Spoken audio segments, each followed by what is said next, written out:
प्रोनेसिस investor academy के इस brand new video में आप सभी का बहुत बहुत स्वागत है। इस वीडियो में जानेंगे क्वांट म्यूचुअल फंड्स के बारे में।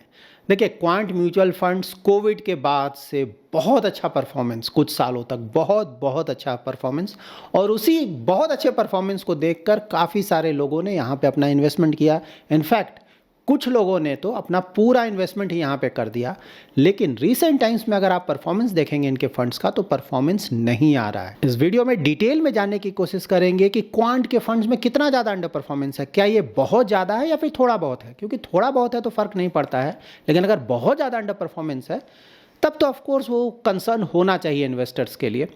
तो यहाँ पे मैं इक्विटी फंड्स को कवर करूँगा, कुछ हाइब्रिड फंड्स को कवर करूँगा, और साथ ही उनके कुछ सेक्टर और थीमेटिक फंड्स को भी कवर करूँगा, और साथ ही इनके इन्फॉर्मेशन रेशियोज भी चेक करेंगे, जिससे पता चलेगा कि भाई जो रिटर्न जनरेट कर रहे हैं उसके लिए किस तरह का रिस्क ले रहे हैं ना, मतलब रिस्क एडजस्टेड रिटर्न का सही हमें पता चलेगा। ठीक है, इन्फॉर्मेटिव वीडियो है। अगर आप म्यूचुअल फंड्स में इन्वेस्टमेंट करते हैं या फिर प्लान कर रहे हैं करने का, तो पूरा वीडियो देखें, अच्छी तरह से समझें। इससे आपको पता चलेगा कि म्यूचुअल फंड्स में इन्वेस्टमेंट करने के दौरान आपको किन किन बातों का ध्यान रखना चाहिए और क्यों आपको हमेशा ही सोच समझकर अपना इन्वेस्टमेंट करना चाहिए। वीडियो पसंद आए तो जरूर लाइक और शेयर करें। पहली बार हमारे यूट्यूब चैनल पे आए हैं तो चैनल को जरूर सब्सक्राइब करें। यहाँ पे आप क्वांट के इक्विटी फंड्स का डिटेल चेक कर सकते हैं। तो पहले देख लेते हैं कौन कौन सा डिटेल्स यहाँ पे है। तो देखिए, यहाँ पे तो सारे इक्विटी फंड्स का आप नाम चेक कर सकते हैं लेफ्ट हैंड साइड में। उसके बाद AUM है, एसेट अंडर मैनेजमेंट, करोड्स में कितना AUM है इनका, और साथ ही डायरेक्ट प्लान का रिटर्न्स आप चेक कर सकते हैं, 1 ईयर, 3 ईयर, 5 ईयर और 10 ईयर, और साथ ही बेंचमार्क का रिटर्न चेक कर सकते हैं, क्योंकि हमेशा आपको बेंचमार्क के मुकाबले स्कीम का रिटर्न चेक करना है। उसी से पता चलेगा कि ओवर द ईयर्स फंड का परफॉर्मेंस कैसा है। ठीक है, तो यहाँ पे अगर आप लास्ट 1 ईयर का डायरेक्ट प्लान का रिटर्न्स देखेंगे ना, तो आपको सभी कुछ रेड दिखेगा, कहीं एक भी ग्रीन नहीं दिख रहा है। Of course last 1 year benchmark का भी रिटर्न देखें तो बेंचमार्क में भी कोई खास रिटर्न नहीं है, क्योंकि स्टॉक मार्केट का रिटर्न कोई खास आया नहीं है। लेकिन बेंचमार्क के मुकाबले अगर आप इन फंड्स का रिटर्न देखें तो ज़्यादातर केसेस में रिटर्न बहुत कम है।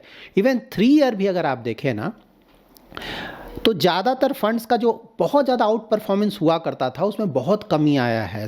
और इनफैक्ट अगर आप active fund, quant active fund और मिड कैप फंड को देखें ना, तो 3 ईयर में भी अंडर परफॉर्मेंस आ गया है। ठीक है, तो इसका मतलब ये है, देखिए अभी भी 5 ईयर अगर आप देखें तो मोस्टली आपको परफॉर्मेंस अच्छा लगेगा ज़्यादातर फंड्स का। ठीक है, तो देखिए इसका रीज़न क्या है ना, कि मतलब पहले का परफॉर्मेंस क्यों आ रहा है, क्योंकि कोविड के समय हमें पता है ना कि रिटर्न्स, कोविड है ना, बुल रन स्टार्ट हुआ, उसके बाद क्वांट के फंड्स का रिटर्न्स बहुत ज़्यादा आया था। लेकिन हाँ, अब सभी चीज़ें बदल गई हैं। लास्ट 1 ईयर का आप रिटर्न देखकर क्लियरली आपको समझ में आ रहा है ना, बहुत ज़्यादा under performance. Like mid cap देखिए ना, -9%, active fund -8%, large and mid cap -6%, ELSS -6.6%, बहुत ज़्यादा अंडर परफॉर्मेंस। ठीक है, और देखिए सिर्फ ये ही अंडर परफॉर्मेंस यहाँ पे नहीं, इन्फॉर्मेशन रेशियो अगर आप चेक करेंगे ना, 1 ईयर, 3 ईयर, 5 ईयर और 10 ईयर का, ठीक है, तो पहले तो अगेन आपको ठीक ठाक लगेगा ना, लाइक 5 ईयर का देखें तो आपको बुरा नहीं लगेगा इनका परफॉर्मेंस, क्योंकि उस समय तो रिटर्न्स दिख रहा है अभी भी। ठीक है, लेकिन जैसे जैसे आप पास आते जाएंगे, देखिए 3 ईयर में इनका परफॉर्मेंस आपको कहीं कहीं डाउन दिखने लगा, और 1 ईयर तो आते ही बहुत ज़्यादा मतलब निगेटिव। तो रिस्क एडजस्टेड रिटर्न भी जिस तरह का रिस्क लेकर रिटर्न जनरेट करें, यहाँ भी आप पैरामीटर्स देख, क्योंकि रिटर्न आया ही नहीं है ना, सब कुछ निगेटिव, तो नेचुरली ये भी ज़्यादातर आपको निगेटिव दिख रहा है। इसके बाद देख लेते हैं कि इनके सेक्टर और थीमेटिक फंड्स का परफॉर्मेंस कैसा चल रहा है। ठीक है, यहाँ भी आपको कहीं कुछ भी ग्रीन नहीं दिखेगा लास्ट 1 ईयर अगर आप चेक करें। ठीक है, बहुत ज़्यादा अंडर परफॉर्मेंस। लाइक BFSI का परफॉर्मेंस इधर इंप्रूव हुआ है। देखिए BFSI का अगर आप बेंचमार्क का रिटर्न देखें ना, 20% प्लस का रिटर्न, यहाँ पे 3.665% का रिटर्न आ रहा है। ठीक है, बहुत ज़्यादा अंडर परफॉर्मेंस। यहाँ पे इनके हाइब्रिड फंड्स का भी आप परफॉर्मेंस चेक कर सकते हैं ना, क्वांट डायनेमिक एसेट एलोकेशन और क्वांट एब्सोल्यूट फंड है। यहाँ भी देखिए बेंचमार्क के मुकाबले ना, देखिए रेड का मतलब ये है ना, रेड कलर सभी जगह कि बेंचमार्क से काफ़ी कम रिटर्न आ रहा है ना। यहाँ भी देखिए बहुत ज़्यादा अंडर परफॉर्मेंस। हाँ, तो कहीं कोई रिस्पाइट नहीं है, मतलब थ्रू आउट बहुत ज़्यादा अंडर परफॉर्मेंस। ठीक है, तो देखिए अगेन मैं इनका फैक्ट सीट भी चेक करेंगे हम लोग आगे, कि भाई किस तरह के स्टॉक्स में इन्वेस्टमेंट है, क्या उसके कारण इतना ज़्यादा अंडर परफॉर्मेंस आ रहा है। देखिए उससे पहले कुछ इंपॉर्टेंट फाइंडिंग्स। देखिए क्वांट का पहली बार तो हम लोग रिव्यू नहीं कर रहे हैं, पहले भी कई बार रिव्यू कर चुके हैं, ठीक है। और जब बहुत अच्छा परफॉर्मेंस कर रहा था कुछ साल पहले का परफॉर्मेंस, उस समय भी हम लोगों ने रिव्यू किया हुआ है। अगर आप पुराना वीडियो देखेंगे ना, 2 साल 3 साल पुराना वीडियोस क्वांट का अवेलेबल है हमारे चैनल पर, आपको मिल जाएगा। तो उस समय भी हम लोगों ने मेंटेन किया है कि देखिए जो रिटर्न आ रहा है बहुत अच्छी बात है, मतलब फ़ायदा उठाना भी चाहिए, रिटर्न आ रहा है इतना ज़्यादा। लेकिन क्वांट का जो असली टेस्ट होगा ना, वो तब होगा जब स्टॉक मार्केट में कुछ प्रॉब्लम्स आएंगे, ठीक है। क्योंकि क्वांट के साथ हमें क्या लग रहा था ना, और अभी भी लग रहा है कि देखिए उस समय क्वांट, आपको पता है, रिलेटिवली नया म्यूचुअल फंड है ना। मतलब आप रिटर्न्स देखेंगे बहुत पुराना है, तो वो स्कॉट म्यूचुअल फंड का है। बाद में इन्होंने स्कॉट म्यूचुअल फंड को खरीदा, उसके बाद इनका काम स्टार्ट हुआ, ठीक है। तो रिलेटिवली एक नया फंड हाउस आप बोल सकते हैं, ज़्यादा पुराना ट्रैक रिकॉर्ड नहीं है, ठीक है। पहले का वो स्कॉट म्यूचुअल फंड का है, और पहले कोई परफॉर्मेंस भी नहीं था। कोविड के बाद, कोविड के समय क्या हुआ कि इनके पास खोने के लिए कुछ भी नहीं था ना, बहुत छोटा ही हुआ, मगर आप चेक करेंगे आगे हम देखेंगे भी, कुछ भी नहीं था। तो वहाँ पे इन्होंने बहुत ज़्यादा रिस्क लिया, बहुत ज़्यादा रिस्क लिया, और रिटर्न भी बहुत ज़्यादा जनरेट किया, ठीक है ना। उस समय आईटी का रिटर्न बहुत ज़्यादा आ रहा था, फार्मा का रिटर्न बहुत ज़्यादा आ रहा था। ऑफकोर्स इन्होंने वहाँ पे एक्सपोजर लिया, लेकिन उसके साथ साथ 2 और सेक्टर्स का रिटर्न बहुत ज़्यादा आया था, जहाँ की जनरली ज़्यादातर म्यूचुअल फंड कंपनीज वहाँ ज़्यादा एक्सपोजर नहीं लेते हैं, क्योंकि उसे बहुत ज़्यादा सिक्लिकल और रिस्की सेक्टर माना जाता है, ठीक है। रिलेटिवली कम एक्सपोजर रखते हैं वहाँ पे दूसरे म्यूचुअल फंड कंपनीज। इन्होंने केमिकल सेक्टर और मेटल सेक्टर में बड़ा एक्सपोजर लिया। उस समय का पोर्टफोलियो अगर आप चेक करेंगे ना, हमारे वीडियोज़ में मिल जाएंगे उस समय के पुराने वीडियो, ठीक है। तो वहाँ पे बहुत ज़्यादा रिस्क लेकर इन्होंने बहुत ज़्यादा रिटर्न जनरेट किया, और ऑफकोर्स इन्वेस्टर्स के लिए तो अच्छा बात है, हाई रिटर्न्स। हाँ, लेकिन उस समय भी यही था, ठीक है, कि भाई ये ठीक बात है, बुल रन चल रहा है, बहुत ज़्यादा रिस्क, क्योंकि बुल रन में ज़्यादातर चीज़ें अच्छी चलती है ना, ठीक है, ऐसा ही होता है बुल रन। लेकिन जब सही टेस्ट इन फंड्स का तब होगा, या फंड मैनेजर्स का टेस्ट तब होगा, जब मार्केट में प्रॉब्लम आने लगेगा, मार्केट वोलाटाइल होने लगेगा या फिर गिरने लगेगा, तब देखते हैं क्वांट का परफॉर्मेंस कैसा आता है। तो यहाँ पे तो परफॉर्मेंस बिल्कुल भी नहीं आ रहा है। जब मार्केट में जैसे ही प्रॉब्लम स्टार्ट हुआ, क्वांट के फंड्स में प्रॉब्लम आना शुरू हो गया है, ये क्लियरली हमें दिख रहा है रिटर्न देखकर, ठीक है। दूसरा ये भी था, नथिंग टू लूज ना, बहुत छोटा ही हुआ, बहुत ज़्यादा रिस्क लेकर रिटर्न जनरेट करें। क्योंकि क्वांट का जो इन्वेस्टमेंट स्टाइल है, हम लोग यही समझते हैं ना कि भाई किसी तरह का मार्केट कंडीशन हो, हम इनका इस तरह का मॉडल है कि किसी तरह का मार्केट कंडीशन हो, हम ठीक ठाक रिटर्न जनरेट कर लेंगे, और फेवरेबल होता तो बहुत ज़्यादा रिटर्न जनरेट करेंगे, ठीक है। लेकिन यहाँ पे तो देखकर नहीं लग रहा है ना, क्योंकि देखिए बिल्कुल सही बात है कि मार्केट में प्रॉब्लम है, लेकिन बहुत सारे म्यूचुअल फंड कंपनीज हैं जो कि इस मार्केट में भी अच्छा खासा रिटर्न जनरेट कर रहे हैं, ठीक है। तो कहीं ना कहीं इनका जो इन्वेस्टमेंट करने का तरीका है उसमें भी चेंजेस आए हैं। ये जब हम इनका पोर्टफोलियो देखेंगे ना, तो आपको क्लियरली पता चलेगा, ठीक है। तो इनका फैक्ट सीट चेक कर लेते हैं कि भाई आखिर उन्होंने ऐसा क्या कर दिया कि ये जो टॉप परफॉर्मर हुआ करते थे अब बिल्कुल नीचे चले गए। यहाँ पे आप क्वांट म्यूचुअल फंड के जून 2025 का फैक्ट सीट चेक कर सकते हैं। देखिए किसी भी म्यूचुअल फंड का अगर आपको डिटेल्स चेक करना है ना, उसके स्कीम्स का, तो उसके वेबसाइट पे जाएं और उसका जो लेटेस्ट फैक्ट सीट है ना, वहाँ से चेक करें, आपको कंप्लीट डिटेल्स उस म्यूचुअल फंड स्कीम का मिल जाएगा। तो यहाँ पे देखिए क्वांट का ना सारे स्कीम्स का देखिए यहाँ पे डिटेल है, ठीक है, एक ही जगह पे, और बिल्कुल ये म्यूचुअल फंड कंपनी द्वारा प्रोवाइड किया जा रहा है, तो ऑथेंटिक डिटेल्स है।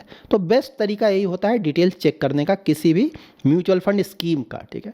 अब ये देखिए यहाँ पे इनका बहुत इंपॉर्टेंट है इन्वेस्टमेंट स्टाइल, इन्वेस्टमेंट स्ट्रैटेजी ना, टाइमिंग इज़ एवरीथिंग, ठीक है। ये मार्केट को टाइम करने पे भरोसा करते हैं यहाँ पे देखिए, इसीलिए इनका चर्निंग रेशियो जनरली बहुत ज़्यादा होता है, ठीक है। लेकिन हाँ, अब अगर इनका आप चर्निंग रेशियो चेक करेंगे ना पहले के मुकाबले, तो पहले के मुकाबले बहुत कम हुआ है, ऑल्दो दूसरे म्यूचुअल फंड कंपनीज के मुकाबले अभी भी ज़्यादा है। यहाँ पे इन्वेस्टमेंट फिलॉसफी आप चेक कर सकते हैं, तो ये एक्टिव रहना चाहते हैं ना, मतलब एक्टिव वही ना, बहुत ज़्यादा बाय सेल, ताकि ज़्यादा रिटर्न जनरेट किया जा सके। एब्सोल्यूट फोकस ऑन रिटर्न्स, ज़्यादा रिटर्न जनरेट किया जा सके। अनकंस्ट्रेंड पर्सपेक्टिव, ताकि कोई भी लिमिटेशन ना हो इन्वेस्टमेंट से रिलेटेड ना, जहाँ पे जो सही लगे वो किया जाए और इन्वेस्टर्स के लिए ज़्यादा रिटर्न जनरेट किया जा सके। स्कीम डिटेल चेक करने से पहले इनका एसेट अंडर मैनेजमेंट देख लीजिए, उससे भी आपको आइडिया मिलेगा ना, इसके कारण भी अंडर परफॉर्मेंस आया है इनका, ठीक है। ये देखिए दिसंबर 2019 में अगर आप देखेंगे ना, यहाँ पे इनका आप देखिए 166 करोड़ कितना कम था। इवन दिसंबर 2020 देखिए, उसके बाद देखिए किस तरह से बढ़ा है। जब इनका परफॉर्मेंस आने लगा ना, तब लोगों ने इन्वेस्टमेंट करना है। देखिए दिसंबर 22 17,000 करोड़ से ज़्यादा, और मई 2025 96,000 करोड़ से भी ज़्यादा का AUM। कितना फास्ट ग्रोथ यहाँ पे देखिए 194%। उसके बाद का ग्रोथ देखिए कितना ज़्यादा आया है, ठीक है। तो यहाँ पे देखिए वही हुआ कि AUM जब बड़ा हो गया, बहुत सारे इन्वेस्टर्स ने इन्वेस्ट कर दिया, तो मतलब बनता है ना भाई, फिर उतना ज़्यादा रिस्क क्यों लिया जाए। लेकिन हाँ, ये उनके लिए उल्टा पड़ गया है ना, इन्होंने शायद थोड़ा सेफ्टी लेना चाहा, लेकिन सेफ्टी के चक्कर में रिटर्न्स बहुत कम आ गए हैं। देखते हैं, पोर्टफोलियो चेक करेंगे तो डिटेल में हमें पता चलेगा कि क्या हो रहा है। देखिए, क्वांट स्मॉल कैप बहुत ज़्यादा रिटर्न जनरेट करने के लिए ये फेमस ये फंड रहा है, ठीक है। एक समय था जबकि इस फंड ने बहुत बहुत ज़्यादा रिटर्न जनरेट किया। अब देख लेते हैं कि इनका पोर्टफोलियो कैसा है, ठीक है। परफॉर्मेंस तो ऑलरेडी देख लिया, रिसेंट टाइम्स में अच्छा नहीं है। ये देखिए, रिलायंस, मतलब लगातार रिलायंस इंडस्ट्रीज़ में एक्सपोज़र इनका बहुत ज़्यादा रहता है पिछले काफ़ी समय से। ऐसा नहीं कि कोई नया एक्सपोज़र है ना, पहले भी हमने कई बार रिव्यूज़ किया है। रिलायंस इंडस्ट्रीज़ ऑलमोस्ट 10% का एक्सपोज़र है। जियो में भी हमेशा इनका काफ़ी समय से इन्वेस्टमेंट चल रहा है, 5.69%, ठीक है। और इसके साथ साथ इनका बड़ा इन्वेस्टमेंट अदानी ग्रुप में भी रहता है। यहाँ भी अदानी इंटरप्राइजेज में आपको अच्छा खासा एक्सपोज़र देखने को मिल रहा है। और अगर आप इनका सेक्टर और थीमेटिक एक्सपोज़र देखेंगे ना, तो यहाँ आपको पता चलेगा। देखिए, पहले पीएसयू को लेकर ये बहुत ज़्यादा बुलिश थे। इन्हें लग रहा था कि कई सालों तक पीएसयू बहुत अच्छा करेगा, तो एक्सपोज़र इन्होंने बढ़ाया भी था। लेकिन अब जाकर एक्सपोज़र इन्होंने कम कर लिया, चेंजेस किया। यहाँ पे देखिए, पीएसयूज़ में ज़्यादा एक्सपोज़र है नहीं, मतलब अगर आप इंडेक्स वेटेज देखें उसके मुकाबले। Oil and gas, of course Reliance में बहुत ज़्यादा एक्सपोज़र है, इसीलिए इतना ज़्यादा ऑयल एंड गैस में एक्सपोज़र है।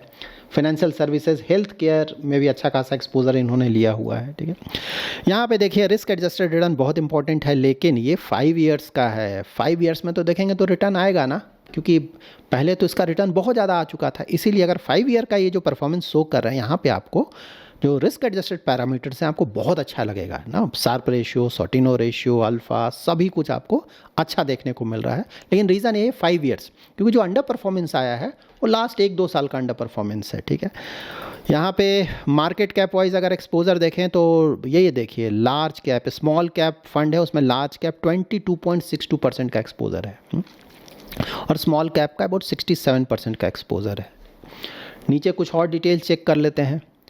तो देखिए, यहाँ पे एक और इम्पॉर्टेंट है मनी मार्केट इंस्ट्रूमेंट्स ना, तो 7.22%, मतलब मनी मार्केट को एक तरह से आप कैश बोल सकते हो। स्मॉल कैप में तो कैश थोड़ा ज़्यादा रहता भी है ना, रिडम्पशन का प्रेशर आने का डर रहता है, या फिर मार्केट गिरने में थोड़ा फंड को स्टेबिलिटी प्रोवाइड किया जाता है। लेकिन आप पहले के मुकाबले इनके फंड्स में अगर आप कैश का एक्सपोजर देखेंगे तो कम हुआ है। इन्होंने ज़्यादा रखा हुआ था पहले, लेकिन अब काफ़ी हद तक इन्होंने इन्वेस्टमेंट किया हुआ है। यहाँ पे quant ELSS tax saver fund का भी आप परफॉर्मेंस चेक कर सकते हैं। तो यहाँ भी देखिए, पोर्टफोलियो अगर आप देखेंगे ना, वही सेम, हाँ, ज़्यादा डिफरेंस आपको नहीं देखने को मिलेगा। खासकर टॉप में देखिए, Reliance industries almost 10%, Jio financial 7.5%, Adani power 7% plus, LIC almost 6%। Scheme wise weightage देखेंगे तो यहाँ पे PSUs का एक्सपोजर ऑलमोस्ट 10% का है। फाइनेंशियल सर्विसेज का एक्सपोजर रिलेटिवली कम है ना, इंडेक्स में देखिए 31% है, इनका तो ऑलमोस्ट 18% ही है, तो बहुत कम है। और फाइनेंशियल सर्विसेज का हमें पता है ना, परफॉर्मेंस अच्छा आ रहा है इधर रिसेंट टाइम्स में। ऑयल एंड गैस अगेन ज़्यादा है, क्योंकि रिलायंस का एक्सपोजर ज़्यादा। पावर में देखिए कितना ज़्यादा एक्सपोजर है इनका, ऑटो में भी एक्सपोजर है अच्छा खासा, हेल्थ केयर है, ठीक है। अगेन 5 ईयर का यहाँ पे रिस्क एडजस्टेड मेजर्स ना 5 ईयर्स का दिखा रहा है। 5 ईयर्स में तो ऑफकोर्स इनका अच्छा दिखेगा, और अभी दिख भी रहा है, ठीक है। उसके बाद मार्केट कैप वाइज देखें तो लार्ज कैप है, मिड कैप और स्मॉल कैप में बहुत कम एक्सपोजर है। उसके बाद एक्टिव फंड, ये भी इनका बहुत पॉपुलर फंड है। यहाँ पे एक्टिव फंड का परफॉर्मेंस चेक कर लेते हैं, पोर्टफोलियो देखते हैं। क्या परफॉर्मेंस तो चेक कर ही लिया है, पोर्टफोलियो चेक कर लेते हैं। तो देखिए कोई डिफरेंस, हाँ, Reliance industries 10% again almost, LIC अच्छा खासा एक्सपोजर अगेन, जियो फाइनेंशियल, अदानी पावर, हाँ। ज़्यादातर स्टॉक्स जो टॉप वाले हैं ना, आपको एक जैसे स्टॉक्स मिलेंगे। यहाँ पे PSUs में एक्सपोजर लिया गया है। ऑयल एंड गैस अगेन ज़्यादा है। फाइनेंशियल सर्विसेज देखिए अगेन कम है। तो फाइनेंशियल जो सर्विसेज है उसमें जो कम एक्सपोजर है, ये काफ़ी हद तक इसके पोर्टफोलियो को हिट कर रहा है, ठीक है। और अगेन 5 ईयर का परफॉर्मेंस है, तो वो तो आपको ठीक लगेगा ही ना, रिस्क एडजस्टेड रिटर्न 5 ईयर्स का ये सब दिख रहा है। यहाँ पे अगर आप मार्केट कैप देखें इनका, तो लार्ज कैप में काफ़ी बड़ा एक्सपोजर है, मिड कैप, स्मॉल, क्योंकि ये तो मल्टी कैप फंड है, सभी जगह इन्वेस्टमेंट करना ही है, तो सभी जगह इन्होंने किया हुआ है। यहाँ पे क्वांट फ्लेक्सी कैप फंड का परफॉर्मेंस चेक कर सकते हैं। पोर्टफोलियो ऑलमोस्ट सेम है, रिलायंस इंडस्ट्रीज 10%, उसके बाद Adani power almost 6%, LIC almost 5%, जियो 4% प्लस। हाँ, यहाँ भी PSU है ऊपर। फाइनेंशियल सर्विसेज देखिए कितना कम है, ठीक है, क्योंकि इंडेक्स का वेटेज देखें 31%, इनका 15% के आसपास। उसके बाद ऑयल एंड गैस रिलायंस के कारण ज़्यादा है। पावर भी यहाँ पे काफ़ी बड़ा एक्सपोज़र लिया गया है। हेल्थ केयर में भी रिलेटिवली ज़्यादा एक्सपोज़र लिया गया है। यहाँ भी अगेन 5 ईयर का है तो ज़्यादातर केसेस में आपको 5 ईयर का जो रिस्क एडजस्टेड रिटर्न आपको यहाँ भी ठीक लगेगा, ठीक है। और यहाँ पे अगर मार्केट कैप वाइज देखें तो लार्ज कैप ज़्यादा है और मिड कैप स्मॉल कैप में भी एक्सपोज़र लिया गया है यहाँ पे भी, ठीक है।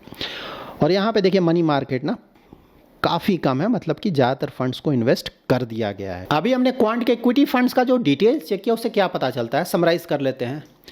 तो देखिए क्वांट जाना जाता है फ्रंट फुट पे आगे बढ़कर 6 मारने के लिए। पहले तो इसीलिए इतना ज़्यादा रिटर्न आया था ना, T20 टाइप प्लेयर। लेकिन अब जैसे ही मार्केट में कुछ प्रॉब्लम दिखने लगा ना, ये एक्स्ट्रा सेफ्टी लेना इन्होंने शुरू कर दिया। पहले भी वीडियोस मैंने बताया था ना कि मतलब ऑस्ट्रेलियन पिच आ गया, बाउंसर्स आ रहे हैं, तो डर कर बॉल को छू भी नहीं रहा है ना, मतलब छोड़ दिया जा रहा है कि भाई तुम जाओ, मैं टच भी नहीं करूँगा, इतना ज़्यादा खौफ। हाँ, क्योंकि पोर्टफोलियो देखकर उसी तरह का लग रहा है। रिलायंस में ऑलमोस्ट 10% का एक्सपोजर। रिलायंस का लास्ट 1 ईयर का रिटर्न अबाउट -3% के आसपास, 3 ईयर का भी 6% के आसपास। ऑफकोर्स ऐसा नहीं कि रिटर्न नहीं आ सकता है, आ सकता है, लेकिन क्वांट जिस तरह का रिटर्न जनरेट करने के लिए जाना जाता है उस तरह का रिटर्न तो मुश्किल लग रहा है ना। सो एक तो ये, दूसरा फाइनेंशियल सर्विसेज की जो कंपनीज़ हैं उनका रिटर्न इधर अच्छा खासा आ रहा है कुछ समय से ना, और यहाँ पे ज़्यादातर फंड्स में देखेंगे तो उसका एक्सपोजर रिलेटिवली बेंचमार्क में जिस तरह का वेटेज है उसके मुकाबले इन्होंने वेटेज बहुत कम लिया है, तो उसके कारण भी पोर्टफोलियो हिट हो रहा है। यहाँ पे ऑफकोर्स ये बोला जा सकता है कि भाई ये शॉर्ट टर्म का अंडर परफॉर्मेंस है, ठीक है, और शॉर्ट टर्म के अंडर परफॉर्मेंस के आधार पर हम ये बिल्कुल नहीं बोल सकते हैं कि कोई फंड बहुत अच्छा या बहुत ख़राब है। तो यहाँ पे ये रूल बिल्कुल एप्लीकेबल है, लेकिन हाँ एक चीज़ यहाँ पे बिल्कुल देखना है कि जो अंडर परफॉर्मेंस है, ठीक है, देखिए थोड़ा बहुत अंडर परफॉर्मेंस, मैं खुद भी बोलता हूँ ना कि 1-2 साल का अंडर परफॉर्मेंस बहुत ज़्यादा फर्क नहीं पड़ना चाहिए, प्रोवाइडेड वो थोड़ा बहुत अंडर परफॉर्मेंस है। यहाँ पे अंडर परफॉर्मेंस बहुत ज़्यादा दिख रहा है, एक तो ये, दूसरा ये जो इन्वेस्टमेंट करने का इनका तरीका है ना, बहुत ज़्यादा रिस्क लेकर बहुत ज़्यादा रिटर्न जनरेट करना, उसमें भी चेंजेस आ रहे हैं थोड़े, ठीक है ना, क्योंकि क्वांट उसी के लिए जाना जाता है। अब किसी को सेफ फंड्स, मतलब रिलेटिवली वैसे फंड्स चाहिए जो कि थोड़ा कम रिस्क ले, ठीक है। वैसे तो भरे पड़े हैं फंड्स ना, पुराने फंड्स जिनका ट्रैक रिकॉर्ड बहुत अच्छा है, रिटर्न भी ठीक ठाक जनरेट कर लेते हैं, ठीक है। तो वहाँ पे तो फिर क्वांट को बहुत ज़्यादा कंपटीशन मिल जाएगा ना। क्वांट जाना जाता है भाई बहुत ज़्यादा रिटर्न रिस्क लेकर, बहुत ज़्यादा, क्योंकि ज़्यादातर इन्वेस्टर्स ने यही सोच कर यहाँ पे अपना इन्वेस्टमेंट किया है। तो ऑफकोर्स ये सब कंसर्न है, लेकिन अगेन ठीक है, जैसा कि ऑलरेडी मैंने बताया, थोड़ा सा मतलब थोड़े पीरियड के अंडर परफॉर्मेंस के लिए किसी भी फंड को राइट ऑफ नहीं कर सकते हैं ऑफकोर्स, तो थोड़ा टाइम और देना पड़ेगा। देखते हैं जब मार्केट वापस आता है ना, मतलब मार्केट हमेशा तो डाउन नहीं रहेगा ना, ऑफकोर्स ये वापस आएगा, उस समय देखते हैं कि फंड मैनेजर्स क्या करते हैं, मतलब उनका इन्वेस्टमेंट स्टाइल या स्ट्रैटेजी क्या होता है, और क्या पहले जिस तरह का हाई रिस्क लेकर हाई रिटर्न जनरेट किया करते थे, क्या फिर से वो ये सब करते हैं कि नहीं, ठीक है। अगर नहीं करते हैं तब तो बहुत सारे दूसरे फंड्स हैं जहाँ के अच्छे खासे रिटर्न्स मिल रहा है। इन्वेस्टमेंट करते वक्त ऑफ कोर्स आपको इन्वेस्टमेंट स्टाइल और इन्वेस्टमेंट स्ट्रैटेजी का ध्यान रखना चाहिए कि भाई ये फंड किस तरह से अपना इन्वेस्टमेंट करता है, क्योंकि पहले भी हमने कई बार बताया कि यहाँ पर रिस्क ज़्यादा है, इन्वेस्टमेंट करने का तरीका वैसा है और इसीलिए ज़्यादा रिटर्न जनरेट कर रहे हैं, ठीक है।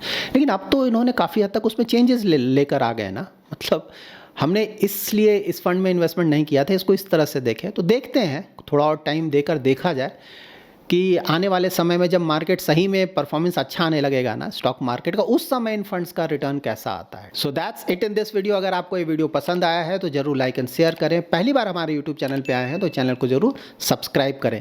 Thanks lot for watching.